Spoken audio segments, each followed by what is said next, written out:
नमस्कार, आप देख रहे हैं EMS टीवी और मैं हूं आपके साथ कंचन। आई नजर डालते उत्तराखंड की कुछ खास खबरों पर। मनरेगा का नाम बदल गया है, जिसको लेकर उत्तराखंड में सियासत गर्मा गई है। महात्मा गांधी के नाम से जुड़ी इस योजना के नाम बदलने के फैसले पर कांग्रेस ने विरोध किया और गांधी पार्क में गांधी जी की मूर्ति के नीचे बैठकर प्रदर्शन किया। केंद्र की मोदी सरकार ग्रामीण रोजगार योजना मनरेगा के नाम और स्ट्रक्चर में बड़ा बदलाव करने जा रही है। प्रस्ताव के मुताबिक महात्मा गांधी राष्ट्रीय ग्रामीण रोजगार गारंटी कानून का नाम अब विकसित भारत गारंटी फॉर रोजगार और आजीविका मिशन ग्रामीण होगा। भाजपा प्रदेश महामंत्री दीप्ति रावत भारद्वाज ने कांग्रेस पर हमला करते हुए कहा कि कांग्रेस को मनरेगा से नहीं बल्कि राम नाम से दिक्कत है। दीप्ति रावत ने अयोध्या का भी जिक्र करते हुए कांग्रेस को घेरा। देखिए, मैं आपसे कहूंगी कि कांग्रेस को ज्यादा आपत्ति मनरेगा के नाम से नहीं है। उन्हें इस बात से जरूर है कि पहली बात तो ये बेहतर योजना है और दूसरा उनको ये है कि किस प्रकार से इस योजना में हमने इसको VBG राम जी करके इस योजना का जो शॉर्ट फॉर्म है उसमें राम जी आ रहा है। हो सकता है उससे ज्यादा उनको आपत्ति हो।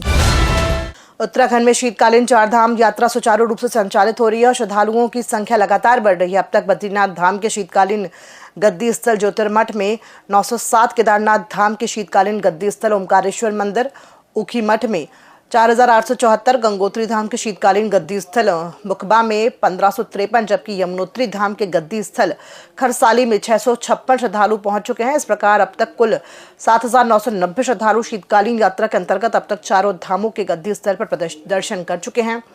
सरकार का अनुमान है कि आने वाले दिनों में शीतकालीन यात्रा में और अधिक बढ़ोतरी देखने को मिलेगी, जिसको लेकर सीएम धामी ने कहा कि शीतकालीन यात्रा की शुरुआत राज्य सरकार ने पिछले वर्ष की थी और इसके सकारात्मक परिणाम सामने आ रहे हैं। सीएम ने कहा कि इस पहल का मुख्य उद्देश्य उत्तराखंड में पर्यटन को 12 महीने निरंतर चलाए रखना है, ताकि होटल व्यवसायियों, वाहन चालकों, दुकानदारों और पर्यटन से जुड़े अन्य लोगों को साल भर रोजगार मिल सके। पिछले वर्ष से हमने प्रारंभ की है और इसके बहुत अच्छे परिणाम सामने आ रहे हैं और इसके पीछे हमारा उद्देश्य है कि पूरा हमारा पर्यटन 12 महीने निरंतरता से चलता रहे, लोगों को काम मिलता रहे। होटल हों, चाहे हमारे गाड़ी वाले हों, ढाबे वाले हों, अन्य काम करने वाले हों, जो भी हमारे राज्य की व्यवस्था को चलाने वाले हैं, पर्यटन व्यवस्था को, चारधाम यात्रा को, अन्य जो हमारी यात्राएं हैं जो संचालन करते हैं, उनका काम निरंतरता से 12 के 12 महीना चलता रहे। आदरणीय प्रधानमंत्री जी ने भी अभी मन की बात के अपने कार्यक्रम में 30 नवंबर को हमारे राज्य की शीतकालीन यात्रा का अपने कार्यक्रम में उसको सम्मिलित किया और पूरे देश और दुनियावासियों को उत्तराखंड के अंदर शीतकालीन यात्रा का क्या महत्व है और शीतकाल में यहाँ का कैसा मौसम रहता है, अच्छा मौसम रहता है, साफ मौसम रहता है, यहाँ का पर्यावरण शुद्ध है, हवा शुद्ध है, हर प्रकार से अच्छा परिवेश है, धूप पूरी तरह से खिली हुई रहती है। इसलिए मैं प्रधानमंत्री जी का भी धन्यवाद करता हूं कि उन्होंने हमारे राज्य की जो प्राकृतिक सौंदर्य है, प्रकृति का जो हमें उपहार है, प्रकृति का जो आशीर्वाद है, वो पूरे देश और दुनिया को बताया है। मैं सबसे अनुरोध करता हूं कि लोग शीतकाल में उत्तराखंड आए और अपनी यात्रा का कार्यक्रम बनाएं। हम सभी उत्तराखंड के लोग उनका स्वागत करेंगे। उनको देहरादून नगर निगम द्वारा अब अतिक्रमण के खिलाफ अभियान चलाया जा रहा है। नगर निगम आयुक्त महोदया द्वारा दिए गए निर्देशों के अनुपालन में नगर निगम देहरादून के भूमि अनुभाग द्वारा अलग अलग टीमें गठित कर नगर निगम क्षेत्र में फुटपाथ पर रखे हुए अवैध बोर्ड, ठेली, होर्डिंग हटाने की कार्यवाही की जा रही है। वहीं नगर आयुक्त नमामि बंसल ने बताया कि रेजिडेंशियल हो या बाजार हो, सभी जगहों पर किसी भी प्रकार का अतिक्रमण हो, उसको नगर निगम की टीम इस पर कार्रवाई करते रहे हैं। कई जगहों पर इसका विरोध भी देखने को मिलता है, इसलिए अब इस अभियान को मई पुलिस बल के साथ मिलकर चलाया जा रहा है। जो अतिक्रमण देखा जाता है स्पेशली रेजिडेंशियल और इनर स्ट्रीट्स में, जो कि स्ट्रीट्स नैरो भी हैं, वहां पर अक्सर या तो नाली होती नहीं है या नाली है तो उसमें कोई रैंप या कोई स्लैब टाइप का बना करके उसको बाधित कर दिया जाता है। इस प्रकार के भी सभी अतिक्रमण को लेकर के समय समय पर नगर निगम की टीम जब जाती रही है, विरोध का भी कई बार सामना करना पड़ता है। इसीलिए मैं पुलिस बल अब इस कार्रवाई को किया जा रहा है और नगर निगम की टीम और पुलिस टीम के साथ में संयुक्त रूप से अतिक्रमण के विरुद्ध लगातार अब कार्रवाई और अभियान चलाया जा रहा है। वक्फ की संपत्तियों को वेब पोर्टल उम्मीद में रजिस्ट्रेशन करवाने की तिथि को बढ़ा दिया गया है। आपको बता दें कि कुछ कारणों से कुछ 20% ही संपत्तियों के रजिस्ट्रेशन हो पाए थे, जिसके चलते रजिस्ट्रेशन प्रक्रिया के समय को बढ़ाने के लिए वक्फ बोर्ड द्वारा सर्वोच्च न्यायालय से और अधिक समय मांगा गया था। वहीं उत्तराखंड वक्फ बोर्ड के अध्यक्ष शादाब शम्स ने बताया कि लोगों को अपनी वक्फ संपत्तियों को उम्मीद पोर्टल पर दर्ज कराने के लिए निर्देशित किया गया था, लेकिन कुछ लोगों के वक्फ अमेंडमेंट एक्ट का विरोध करने पर कहा गया था कि कोई भी अपनी संपत्ति को वक्फ पोर्टल पर दर्ज न कराए। लेकिन प्रशासन की कार्यवाही के डर से 4.5 महीने बाद उम्मीद पोर्टल पर अंतिम समय पर एकदम से अधिक संख्या में वक्फ संपत्तियों के दर्ज कराने की प्रक्रिया के कारण कम संपत्तियां ही दर्ज हो पाई थी, जिसके चलते सर्वोच्च न्यायालय से और अधिक समय की मांग भी की गई थी। वक्फ बोर्ड उम्मीद पोर्टल ने जिस तरह से लोगों की उम्मीदों को एक उम्मीद दी थी और ये तय किया गया था कि सब लोग अपनी संपत्तियों को उम्मीद पोर्टल पर दर्ज कराएंगे, लेकिन बदकिस्मती की जो लोग वक्फ अमेंडमेंट एक्ट का विरोध कर रहे थे, उन्होंने ऐलान किया था उन तमाम संगठनों ने कि कोई भी अपनी संपत्ति को वक्फ पोर्टल पर दर्ज न कराए। लेकिन लगभग 4.5 महीने बीत जाने के बाद उनकी आंख खुली और उनको एहसास हुआ कि उनसे गलती हो गई है और उम्मीद पोर्टल पर संपत्तियां दर्ज करानी चाहिए।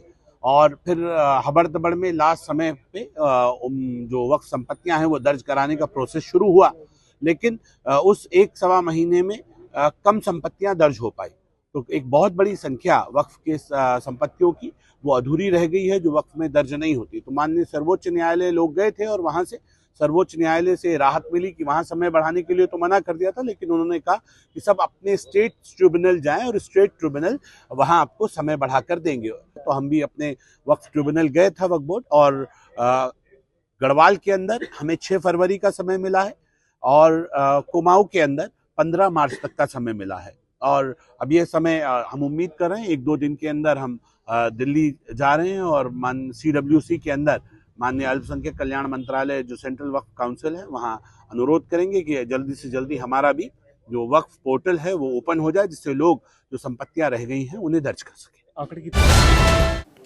मुख्यमंत्री पुष्कर सिंह धामी की अध्यक्षता में सचिवालय में वित्तीय वर्ष 2025-26 की राजस्व प्राप्ति की स्थिति की समीक्षा बैठक आयोजित हुई। मुख्यमंत्री ने अधिकारियों को निर्देश दिए कि राजस्व वसूली बढ़ाने पर विशेष ध्यान देते हुए तय लक्ष्य समय पर पूरे किए जाएं। संबंधित विभाग के उच्चाधिकारियों और जिलाधिकारियों द्वारा जनपदों में इसकी नियमित निगरानी की जाए। कर चोरी पर प्रभावी नियंत्रण के लिए AI आधारित तकनीक का अधिकतम इस्तेमाल किया जाए। निबंधन और रजिस्ट्रेशन से संबंधित सभी कार्यों का डिजिटाइजेशन किया जाए। सब रजिस्ट्रार कार्यालयों का जिलाधिकारियों और संबंधित वरिष्ठ अधिकारियों द्वारा नियमित रूप से निरीक्षण किया जाए। रजिस्ट्री के दौरान संपत्ति का उचित मूल्य दर्ज हो, इसकी जांच के लिए संपत्तियों का स्थलीय निरीक्षण भी किया जाए। किसी भी राज्य को विकास करना है, राज्य में इंफ्रास्ट्रक्चर विकसित होने हैं, पूंजीगत व्यवस्थाएं बननी हैं, संसाधन अच्छे होने हैं, तो उसके लिए राजस्व की प्राप्ति बहुत ज़रूरी है। इसलिए उसका आकलन किया है कि हम राजस्व प्राप्ति में जो साल भर का हमारा लक्ष्य होता है, अभी तक हम कहाँ पहुँचे हैं।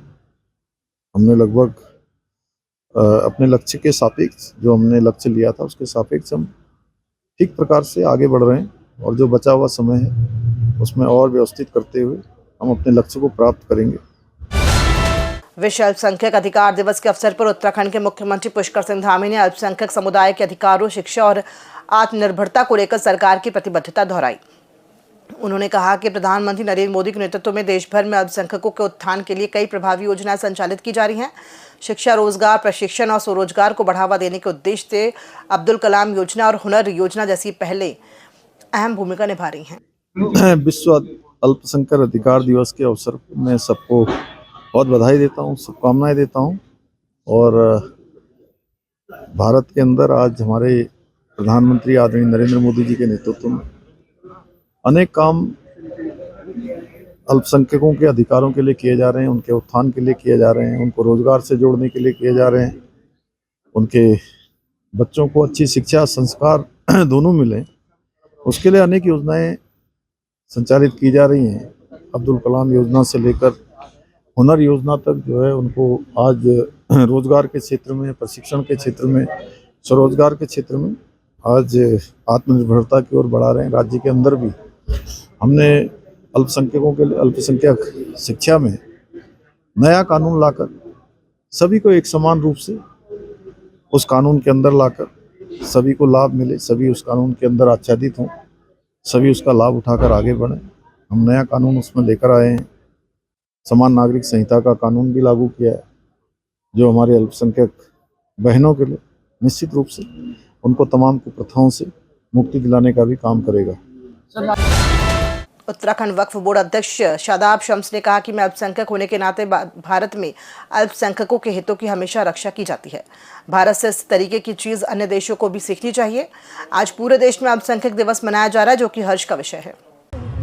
जहां सबके हितों के संरक्षण किया जाता है, आज हमसे मुझे लगता है एक भारतीय मुसलमान होने के नाते, एक भारतीय अल्पसंख्यक होने के नाते मैं पूरे विश्व के और खासकर अपने पड़ोसियों को ये बताना चाहता हूं कि अल्पसंख्यकों के जो अधिकार हैं उसके हितों की रक्षा कैसे की जाती है, ये भारत से सीखना चाहिए।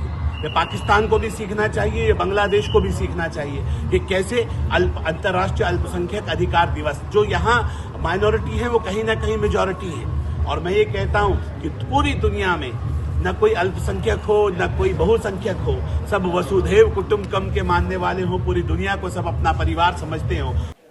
खबरों में फिलहाल इतना ही। दीजिए इजाजत, नमस्कार।